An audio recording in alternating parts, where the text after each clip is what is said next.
Alô, Leute, tudo bom com vocês? Tomando aqui o meu chazinho nessa típica manhã de inverno, relativamente fria, para os padrões do Sudeste, talvez fria, né? Esse aqui é erva doce com gengibre. Eu prometi a vocês que falaria sobre as religiões mais ricas do mundo atualmente, né? E eu quero chamar a atenção para o fato de que a boa parte delas são religiões milenares, né? E algumas se destacam por serem relativamente jovens, né? Quando se pensa em religião, né? Como por exemplo a Igreja Mórmon, né? Auto-intitulada Senhora da Verdade, com detentor ali da procuração exclusiva para representar Deus aqui na Terra, né? Antes, portanto, porém, eu quero colocar algo muito importante, que eu entendo aqueles que encontram na religião um norte para suas vidas, ou nas seitas, né? Às vezes a pessoa tem um vício frenético em drogas, ou uma profunda depressão, ou enfim, dores lancinantes, chagas pelo corpo. Eu entendo se você se foi apresentado a uma denominação religiosa e isso te fez bem. Não repara meu cabelo, não que ele tá enorme, tá? Isso te faz bem, ok, você se resgatou aí, você encontrou um caminho para ser feliz ou para acreditar, né, que é feliz e na verdade a vida sem ilusão, né, não faz sentido. Todos nós temos nossas ilusões e temos que respeitar a ilusão do outro. Agora, não seja maluco também, né, de acreditar em coisas que não fazem o menor sentido o tempo todo. Eu entendo você, tá? Eu trago aqui que para mim foi uma imposição, o que é diferente de alguém que espontaneamente adere, né, se identifica com o grupo após uma pesquisa ou mesmo numa atitude desesperada, né, por salvação, né? Eu pontuei por alto em algum vídeo aí que eu gravei sobre constelação familiar. Eu estive semana passada em Campinas, juntamente com um amigo meu, num evento deles, né? A minha intenção era fazer um protesto, né? Porque eu gosto de polemizar, enfim. Mas eu estava num espaço privado, aquelas pessoas estavam ali porque acreditam naquilo ali, ou foram convencidas a acreditar. Eu não sei os motivos de cada um, então eu, diante do que eu presenciei, eu imediatamente me retirei. Causou um certo desconforto aos demais, mas eu não posso ser forçado a ficar onde eu não me sinto bem. Foi exatamente isso que eu disse.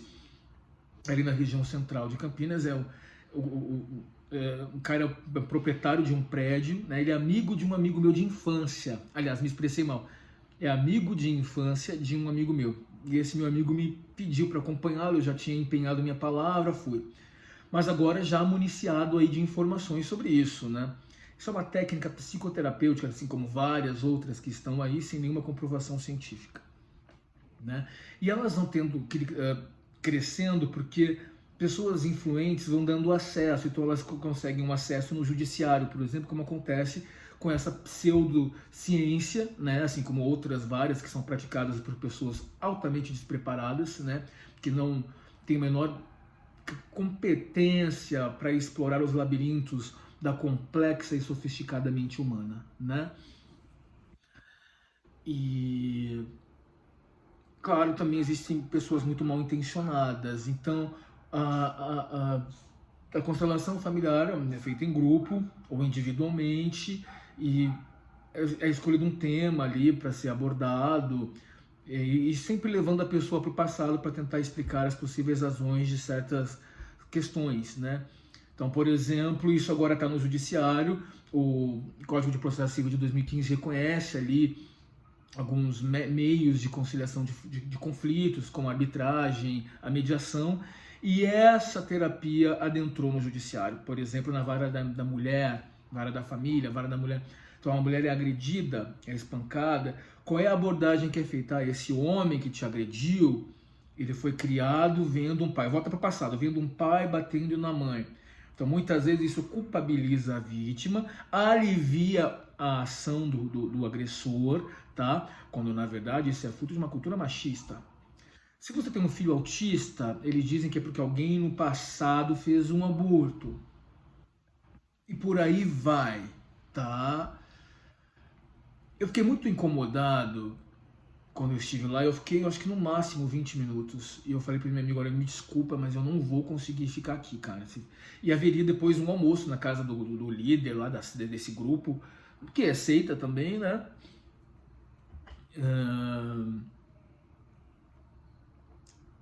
Esse meu amigo era convidado, eu falei, só fazer o seguinte, eu te espero em algum lugar, eu vou tomar um café da manhã, porque era 9 horas da manhã o encontro. Eu saí bem cedo daqui, eu até pretendia sair um dia antes, mas eu falei, eu vou ficar perdendo meu tempo naquele lugar que eu não conheço nada, que só que eu conheço em Campinas, até então, era Viracopos, né, era o aeroporto. Fiz alguns voos de lá, porque às vezes tem mais em conta e tal. Eu falei, cara, eu vou te esperar ali, vou tomar um café em algum lugar. Café, não café preto, porque eu não gosto de café preto. Não gosto não, não sei tomar, não aprendi a tomar. Devia aprender. Talvez se eu colocasse alguma coisa, um gin, alguma coisa, funcionasse. E o meu amigo logo depois me ligou, mandou mensagem, também não tô aguentando isso aqui não. Vamos embora, cara. Né? Porque eu já tinha mais ou menos informado ele do que as minhas pesquisas, porque eu não entro em nada sem pesquisar, né? Eu vou a fundo mesmo. Conversei com uma amiga psicóloga em São Paulo, falou, Tom, isso aí é o oposto de tudo que tu acreditas, nem entra nisso aí. A intenção não era nem entrar, era conhecer, nem conhecer. É que eu fiquei tão indignado que eu tinha planejado um discurso, né? Mas aquelas pessoas estão pagando para estar ali, é a vida delas, é um ambiente privado, né? O que me preocupa é isso inserido numa vara da família, num ambiente público, né? Porque desloca a culpa, culpabiliza a vítima. Então, atenção você mulher aí, a gente nunca sabe o dia de amanhã, um estupro, uma violência doméstica, cuidado, porque isso está no judiciário e é um problema. Isso é condenado pelo Conselho Regional de Psicologia, tá? Pelo Conselho de Medicina, porque não há comprovação científica. Então a gente vê mais uma vez esses grupos crescendo enormemente, porque eles têm gente infiltrada que abre acesso. Assim como acontece com essas terapias malucas que estão por aí, de gente que faz um cursinho qualquer, e saem por aí tratando a mente humana. Eu fiz uma pesquisa sobre esses cursos. Pagando R$2.000, você ganha um certificado supostamente reconhecido. Eu já não fui a tão fundo para saber realmente se é, mas eu pesquisei algumas dessas escolas virtuais aí. Você está habilitado para tratar a mente humana. Enquanto um psicólogo, um profissional, um psiquiatra estuda anos, né? E muitas vezes pira, porque realmente é um universo fascinante e é muito louco, né? Feito esse parênteses, então para a gente ficar atento, né, que tem muita coisa aí que não, aparentemente não é seita, não é religião, mas é. Eu quero falar para você sobre religião e economia, tá? Então eu trago aqui um ranking sobre as religiões mais ricas do mundo. Vou falar rapidamente porque depois eu quero fazer um paralelo interessante. Então, por exemplo, nós temos aqui, na primeira posição, acho que não é mistério para ninguém, a Igreja Católica Romana, tá? Pode-se inclusive dizer que é a maior potência financeira do planeta. O orçamento operacional é de centenas de bilhões de dólares, o que é muito maior do que algumas das maiores empresas do mundo, sendo provavelmente o grupo religioso mais popular do mundo, a igreja financeiramente e fisicamente dotada.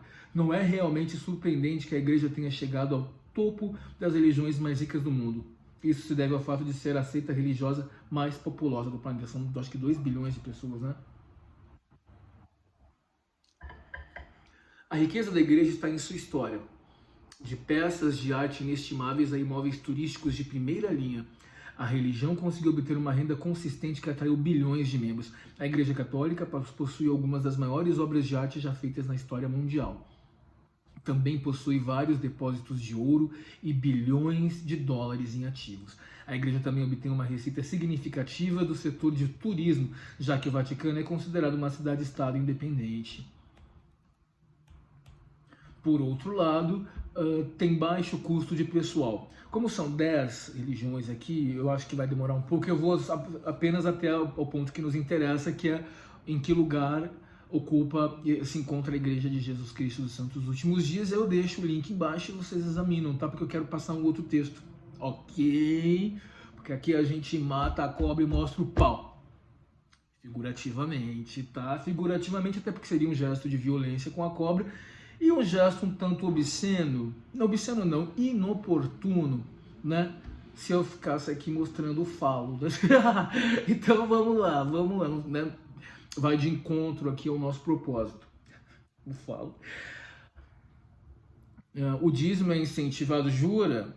O dízimo é incentivado pelos ensinamentos da igreja. Se você fizer as contas com 1 bilhão de membros, terá bastante renda para trabalhar. Os números dos ativos das igrejas são difíceis de obter. Né, porque você tem ali muita abertura legal, né, e muita garantia, então é possível lavagem de dinheiro facilmente, né, e ocultar balanços, claro. Mas o próprio Vaticano está repleto de ativos e investimentos em segurança da ordem de bilhões de dólares. Os números são envoltos em sigilo, mas o tamanho dos membros da igreja garante que ela esteja sempre verde. Segundo lugar, islamismo é uma religião monoteísta, que é uma das que mais crescem no mundo. Grande parte da riqueza da religião é acreditada à sua presença na maioria dos principais países ricos em petróleo do planeta, sendo o Oriente Médio. Não é segredo que algumas das nações mais ricas do mundo estão na pequena área do Oriente Médio. Sede do Império do Petróleo, o Oriente Médio é um símbolo de riqueza há muitos anos, com o Islã sendo predominante naquela religião. É também a motivação por trás do motivo pelo qual a religião está em segundo lugar neste resumo. O Islã não tem nenhuma lei contra a obtenção de riquezas, e uma grande parte dos muçulmanos acaba sendo gente rica. Opa, gostei. Judaísmo, terceiro lugar. Estamos falando de religiões milenares. Vocês vão ficar surpresos. Os judeus, há muitos, são associados à riqueza. Disse que aqueles que praticam o judaísmo acumularam a maior riqueza entre todas as acumularam a maior riqueza entre todos os crentes nas religiões do mundo. Este não é um perfil estereotipado, já que os judeus são conhecidos por serem adeptos do mundo dos negócios. Aqui nessa região onde eu vivo, há muitos judeus. Tanto aqui nos Jardins, quanto ali no Higienópolis, né? São bairros judaicos. E eles vivem à parte, entre eles, isolados, tá? Aquelas mulheres vestidas, aqueles homens, quando é o judeu ortodoxo, né? Que usa aqui aquela barba, a kippah, aquele chapéuzinho que eles usam, chama-se kippah. Eu tinha um amigo judeu, uma vez eu fui numa sinagoga com ele, eu tive que esperar do lado de fora, que ele foi lá, ele falava em hebraico, ele precisava de dinheiro, e pediu dinheiro lá para o pessoal, chamava-se Michel Gutman. Ele era herdeiro, Michel, só que ele acabou desenvolvendo doenças mentais, e a madrasta se apoderou do dinheiro. Ele não tem condições de requerer a herança. Tá? E hoje em dia perambula pelas ruas da região aqui. É uma história muito triste.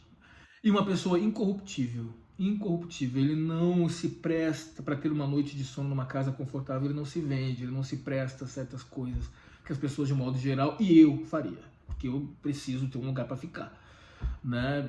Então, quer dizer, mas eu acho que ali é doença também, né? Agindo, enfim. Mas um dia eu vou trazer esse conteúdo, pra vocês entenderem o que a gente viveu nessa cidade. Onde estou aqui, embora o judaísmo seja monoteísta, não é homogêneo, pois tem muitos pontos de vista diferentes. As maiores correntes e movimentos são o judaísmo rabínico, o judaísmo ortodoxo, o judaísmo conservador e o judaísmo reformista. Além da sua pátria em Israel, seus membros também têm influência econômica suficiente nos Estados Unidos, como nós todos sabemos, por formar um lobby poderoso que pode influenciar as decisões dos líderes políticos, certo? Todo mundo sabe disso, né? Bom, chegamos onde eu queria chegar. Neste ranking, a Igreja de Jesus Cristo dos Santos dos Últimos Dias ocupam a 4ª posição. Eu já vi rankings por aí, porque varia um pouco, né, de cada ranking, com a informação que cada jornal, site tem. Ocupa 2º lugar, atrás apenas da Igreja Católica. Neste ranking, ela está em 4º. Ok. Igreja de Jesus Cristo dos Santos dos Últimos Dias é um grupo religioso distinto, considerado uma das religiões de crescimento mais rápido e rico do mundo. Seus membros são chamados de Mormons e podem ser encontrados em todos os lugares, da Escandinávia ao Japão. Quase 90% das finanças da igreja vem de contribuições de membros chamadas de dízimo, em que os membros são obrigados a dar 10% de sua renda total. Eu gosto que eles dizem, são obrigados, né? Aí vem o mormon e diz, não, nós somos aconselhados. A igreja não obriga, ela apenas aconselha. Não paga o dízimo para ver. Bom, eu acho que essa informação não está muito certa, né? Porque ele diz que 90% das finanças vêm do dízimo, e a gente sabe que hoje em dia não é assim, né? Segundo dados um pouco, mas já talvez até ultrapassados, são cerca de 7 bilhões de dólares em doações. Essa informação é lá do Vozes Mormons, né? Mas eles têm muitas empresas, né? Eles têm muitas empresas. Eu realmente acredito que não seja, acredito não, tenho praticamente certeza que não seja dessa forma, tá? Levando-se em conta a quantidade, né, de investimentos, o portfólio que eles têm, propriedades, terras, enfim, tá? Ativos, enfim. E aí aqui no quinto lugar, Igreja da Inglaterra. Vou passar rapidinho e depois vocês leem, tá? Porque quero passar outra coisa. Sexto lugar, Episcopal. Sétimo lugar, Hinduísmo. Quer ver, a Igreja da Inglaterra é antiga, né? Olha lá. Quando o rei, né? Episcopal, hinduísmo na sétima, protestantismo na oitava, cristianismo não denominacional, igreja da Scientologia. Eu não tinha lido o texto todo ainda. Pô, louco, cara, eles já estão ali. Igreja da Scientologia já está entre as 10 mais ricas. Não à toa, né? Chama atenção. E da onde vem? Dos Estados Unidos da América, o celeiro das seitas. Vou fazer um vídeo sobre isso. Estados Unidos da América, o celeiro das seitas. Trazer as seitas mais influentes dos Estados Unidos. Porque elas se ramificam, né? Eles têm tentáculos devido à influência norte-americana na economia e na política. Eles se ramificam aqui pela América, né? Pela América do Sul e Latina, né? Vou falar rapidinho sobre a Igreja da Scientologia. Vocês sabem, né? Já fiz vídeo sobre isso. A Igreja da Scientologia dedica-se à promoção do sistema de crenças da Scientologia. Para de me arranhar! A outra aqui fica me arranhando. Vem aqui, quer ver o pessoal? Quer ver os amiguinhos? Os ensinamentos de L. Ron Hubbard, que esse cara era um escritor de livros de ficção científica, né? E ele sacou que dava para trazer isso para a realidade e faturar. A religião foi estabelecida em 1952, um desdobramento de seu programa de autoajuda chamado Dianética. A religião da Scientologia funciona por meio de assinaturas em que o membro da igreja sobe na hierarquia da igreja pagando a taxa exigida. É uma configuração incomum para uma organização religiosa, mas atraiu muitas celebridades do mundo. Custa muito para um membro subir na hierarquia. As taxas de inscrições são ridículas, mas oferecem pureza de corpo e alma se você continuar com elas. E os mormons também, né? Quanto mais pureza de corpo, mais você paga. Ao pagar, você pode subir na hierarquia da igreja, ganhando mais respeito e pureza. Essa é certamente uma boa maneira de ganhar dinheiro para a igreja.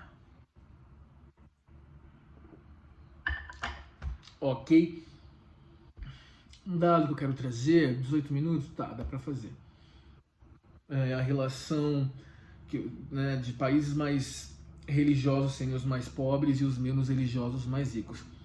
Então aqui é um texto sobre religião e economia.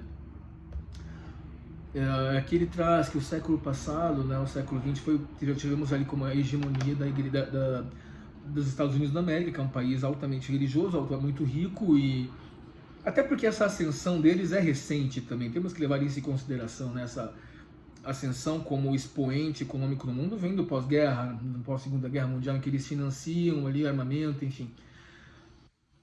Mas eles têm essa tradição religiosa, então é um ponto fora da curva.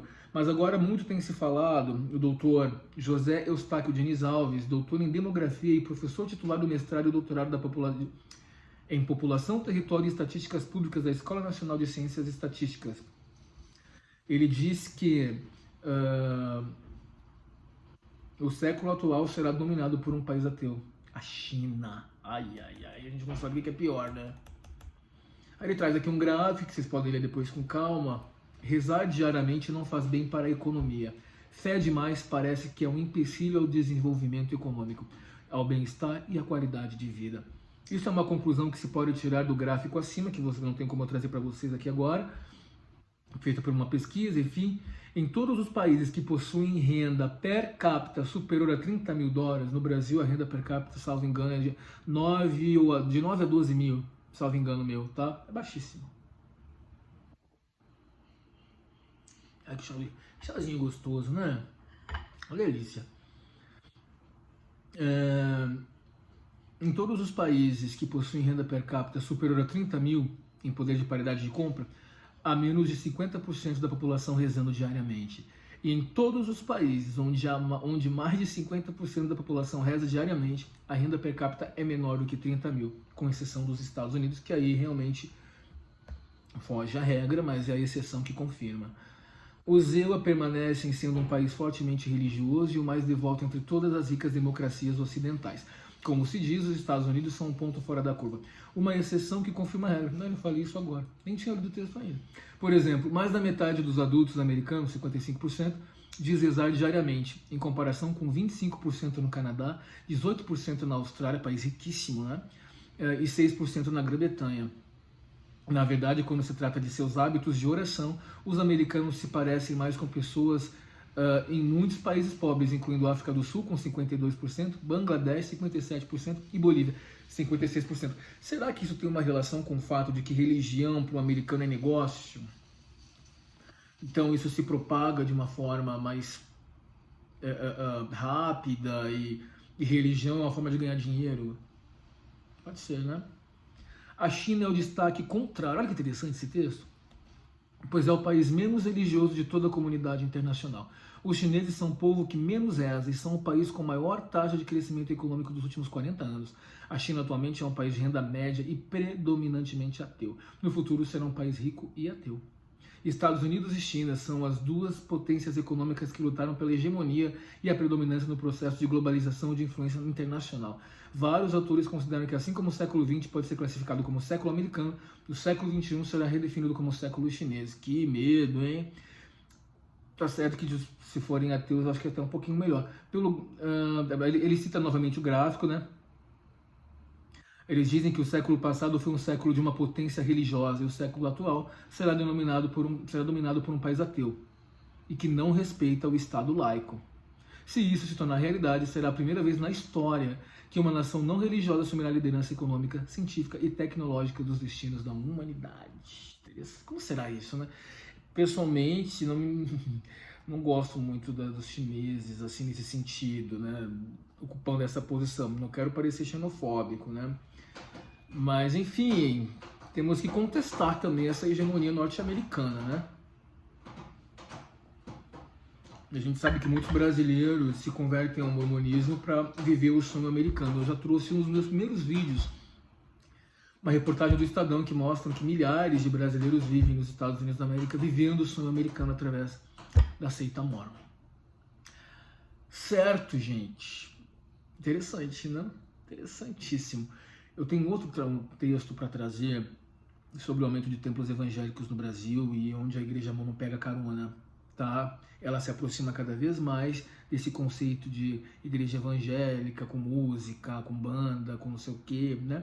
Mas isso vai ficar para a próxima, tá? Aproveitem o dia da melhor maneira possível e, se possível, nos vemos em breve. Tchau, bis.